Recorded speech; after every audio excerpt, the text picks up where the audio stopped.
Doctor साहब, ये तो देखिए अब पाकिस्तान जैसा मुल्क है, मुझे नहीं मालूम हमारे यहाँ लिटरेसी रेट क्या होगा, 60-70? जी 60-70% आई थिंक सो। और वो भी लिटरेसी रेट हम उसमें भी वो लोग शामिल करते हैं जो अपना सिग्नेचर कर लेते हैं, यही है ना? जी जी। तो हम जैसे ममालिक के लिए क्या अहमियत है आर्टिफिशियल इंटेलिजेंस की?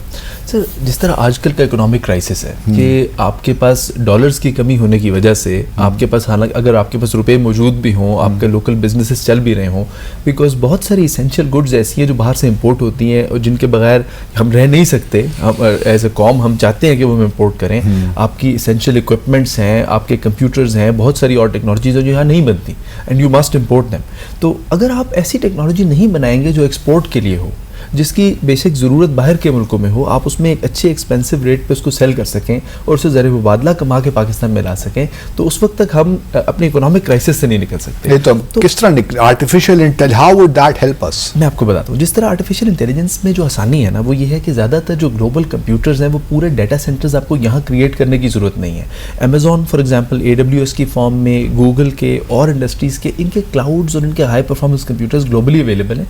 और जो बाहर की कंपनीज हैं वो ज़्यादा ट्रस्ट करती हैं कि अगर आप कोई कोड बना के उनके सिस्टम पे डिप्लॉय करें, दे नो कि वो एक रिलायबल सिस्टम है जो डाउन नहीं होगा, उसमें बिजली नहीं जाएगी, एक काइंड ऑफ कनेक्टिविटी ज़्यादा सिक्योर होगी और वो बड़ी एक्सपेंसिव जो इक्विपमेंट है वो बाय भी नहीं हमें करनी पड़ेगी। हम डिप्लॉय उनके मुल्क में करें, वहीं वो इस्तेमाल हो और उसको बनाने की, चलाने की जो कॉस्ट है वो सर आए क्लाउड का ये मतलब हमें समझा दीजिए, इससे क्या मुराद होती है? क्लाउड जो है वो फॉर एग्जांपल आपके डेटा को स्टोर करने की रिमोट ड्राइव, फॉर एग्जांपल जिस तरह आपकी हार्ड ड्राइव कंप्यूटर में होती है, तो पहले ज़मानों में तो यही था ना कि आपको टोटल डेटा आपके कंप्यूटर में ही सेव होता था। लेकिन अब फॉर इंस्टेंस अगर आपने कहीं पे भी एक तस्वीर खींची तो फॉर इंस्टेंस वो आपके मोबाइल में तस्वीरें अगर एक्यूमुलेट होना शुरू हो जाएंगी तो कुछ टाइम के बाद स्पेस खत्म हो जाएगी, जो कि अभी रिसेंट मोबाइल में अभी भी होता है। तो लेकिन अगर आपने क्लाउड के साथ उसको सिंक किया हुआ हो तो उसमें आपके सारे जो इमेजेस हैं और दूसरी जो चीज़ आप उसमें सेव करना चाहेंगे वो उसमें वो सेव करता रहेगा। उसके लिए पैसे भी देने पड़ते हैं, और वो जो पैसे उसको अगर आप कंपेयर करें ना with the cost of buying that disk तो बहुत कम होते हैं। दूसरे डिस्क कई दफ़ा करप्ट भी हो जाती हैं। तो फॉर इंस्टेंस मैं इसी तरह एक दफ़ा एक और कंट्री में ट्रैवल कर रहा था, तो वहाँ जाते हुए मैंने अपने फ़ोन में से कार्ड निकाला। उस वक्त मैं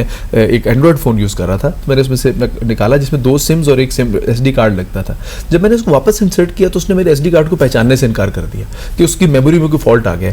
थैंकफुली वो बाद में मैं रिकवर कर पाया, but for one moment I was shock कि मेरा सारा डाटा लूज हो गया। तो डाटा को सिक्योर रखने के लिए क्लाउड से ज़्यादा एफिशिएंट चीज़ नहीं होगी, क्योंकि वहाँ साइबर सिक्योरिटी भी होगी, वहाँ से हैकिंग करके निकालना भी मुश्किल है, क्योंकि वो एक कंपनी के तौर पर जब करते हैं तो बड़े प्रोफेशनल किस्म के सॉफ्टवेयर में डिप्लॉय करते हैं जो हम हर इंडिविजुअल मोबाइल में रखते नहीं। लेकिन असद फिर यही कंपनीज पे तो हमारी डिपेंडेंस भी तो हो जाएगी ना एक लिहाज से। दैट्स वेरी इंपॉर्टेंट सर, और मुझे आई विश कि हम पूरा एक अलग प्रोग्राम करें on social and corporate accountability of these companies, for instance Meta and so on. बिल्कुल, जिस तरह से become more, I mean, stronger than states. They have become, sir. They have become much stronger than the states. और obviously ये हमारी एक पूरा, मुझे लगता है कि इस पे शो होना चाहिए ना सिर्फ डिपेंडेंस बल्कि हमारी रिलायंस हो जाएगी उन पे, और वो बड़ा एक खतरनाक, सिर्फ पाकिस्तान के लिए पूरी दुनिया के लिए बड़ा खतरनाक।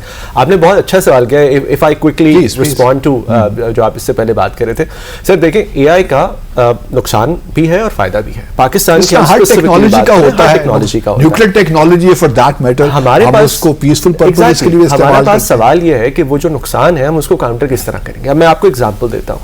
देखिए, I was involved in this process. ये पुरानी बात है, एक मॉडल हुआ करता था IBM वॉटसन का, जो कि न्यूयॉर्क की मेरे ख्याल से उनकी बार थी, जो जो लीगल बार होती है, वो इम्प्लीमेंट किया था। और वो ये कर रहे थे कि वो उसको अपना केस लॉ सिखा रहे थे और एक्सपेक्ट ये कर रहे थे कि वो जो सिस्टम है उनका वो जवाब दे एज अ पैरालीगल, यानी कि वो लीगल एडवाइस दे, फ्री लीगल एडवाइस दे जो लोगों को चाहते हैं। वो बड़ा इंटरेस्टिंग मॉडल था। I was studying that process.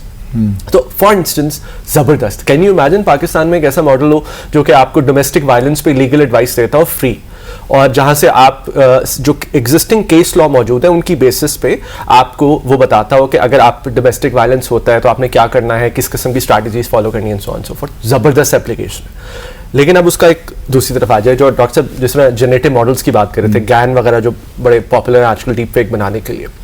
अब इमेजिन करें कि किसी की भी तस्वीर, आपकी, मेरी या किसी खातून की तस्वीर को लेके मॉर्फ कर दिया जाए और किसी ऐसी वीडियो में तब्दील कर दिया जाए जो कि इंतहाई नामुनासिब हो। और ये तो हमने देखा है exactly, और वो पब्लिक हो रही हो। तो कैन यू इमेजिन, आपने हमारे कल्चर की बात की थी, कैन यू इमेजिन कि उस इंसान के लिए स्पेसिफिकली अगर वो खातून है तो उसके लिए क्या इम्प्लीकेशन होगी यहाँ पे। सो अब द पॉइंट इज कि ये वो अच्छी और बुरी चीज़ें हैं जहाँ पे हमने करना। अब GAN फॉर इंस्टेंस बहुत पॉपुलर हो रहा है। आप डॉक्टर साहब जिस तरह भी बात कर रहे थे, जो जनरेटिव मॉडल्स हैं तस्वीरों के लिए, स्पेसिफिकली डीप फेक्स वगैरह के लिए बहुत पॉपुलर होने, किसी भी तरीके से आप ये चीज़ कर सकते हैं। माई पॉइंट इज कि इसके लिए वो पॉलिसी मेकिंग वाला जो एलिमेंट है, that's very important, we need to understand that process.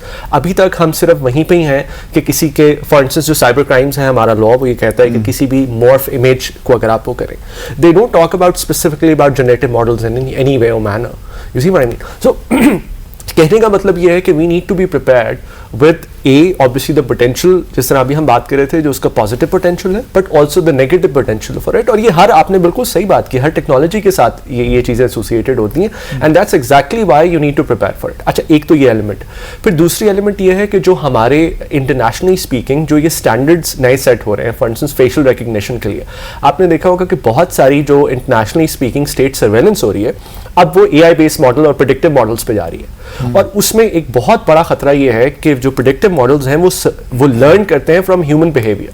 For instance मैं आपको एग्जांपल देता हूँ, IBM वॉटसन ही की एग्जांपल देता हूँ। जब मैं प्रोसेस स्टडी कर रहा था, तो वी रियलाइज्ड कि बहुत सारे जो एक्चुअल प्रेडिक्टिव मॉडल्स थे, वो ये प्रिडिक्ट कर रहे थे कि जो अफ्रीकन अमेरिकन हैं वहाँ पे वो क्राइम करेंगे। और उसकी वजह ये थी बिकॉज जो ओरिजिनल कंटेंट जिससे वो लर्न कर रहे थे, जो ओरिजिनल डेटा था, उसमें there was a massive majority of African Americans who were apparently committing the crimes. उसमें बहुत सारी इश्यूज हैं, लीगल जस्टिस के प्रॉब्लम्स हैं एंड सो ऑन, उनके बायसेस हैं, racism and so on. But the point is कि ये वाला रेसिज्म AI में ट्रांसलेट हो रहा है। सो ये बड़ा इंपॉर्टेंट है कि we learn of these aspects and we understand कि जो हमारा बिहेवियर है, चाहे वो जैसा मर्जी हो, अच्छा बुरा, वही ट्रांसलेट होगा अगर हम मशीन लर्निंग में जाएंगे। तो हाउ डू वी इंश्योर कि अगर हमने, लेट्स से IBM वॉटसन की एग्जांपल लेते हैं, अगर हमने एक लीगल एडवाइस देने का मॉडल बनाया, तो हाउ डू वी इंश्योर कि वो बायस ना हो। Now this is the big question that we need to sort of address in terms of policy making when we talk about, जो मैं अभी हम बात कर रहे थे कि ये standards किस तरह हम जज। लेकिन